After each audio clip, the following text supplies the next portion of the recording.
experiment, we will see how sodium polyacrylate will react to water. But first, don't forget to wear your lab gown and gloves, and don't forget to tie your hair.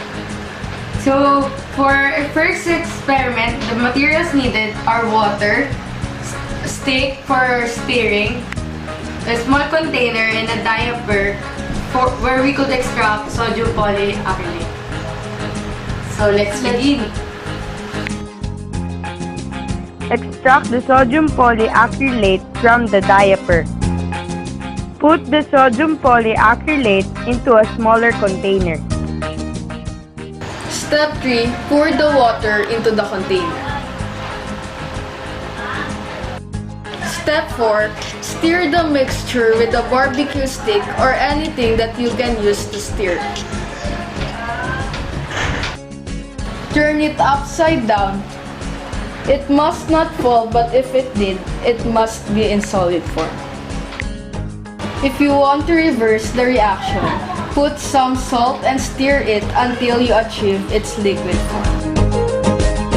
Sodium polyacrylate is a polymer with ionic groups all along its length. It is these ionic groups that allow it to absorb a huge amount of water.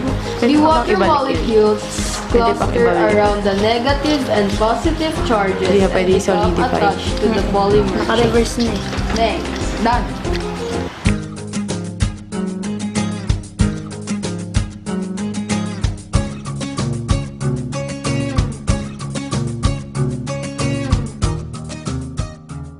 Today, we are going to do something astonishing. For the second experiment, we are going to boil water with ice. We're just going to use glass bottle, a little bit of ice and water. So the first thing that we are going to do is fill the bottle about 1/3 the way up. Then take it over to your stove. If you have an electric stove, put it right on there. And if you have a gas stove, like us, put a pan first.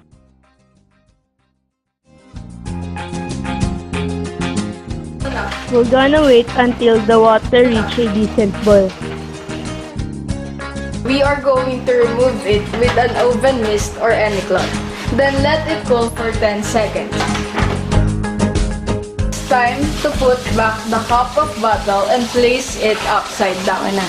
We happen to have a bigger bottle where we could place it to. Okay, so now we have some chilling water in the bottle. Grab some ice cubes and place them on the top of the upside down bottle of water. All of a sudden, we have a boiling action. So why is this happening?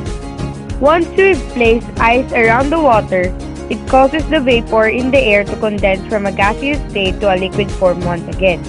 This creates a vacuum around the water that's in the bottle. Now, there's a lack of pressure of water which lets it boil again until the vapor cools down. Since we've lowered the pressure above the water to nearly nothing, it boils at around room temperature. This brings us to the bottom line. The water is boiling now because its boiling point has been lowered.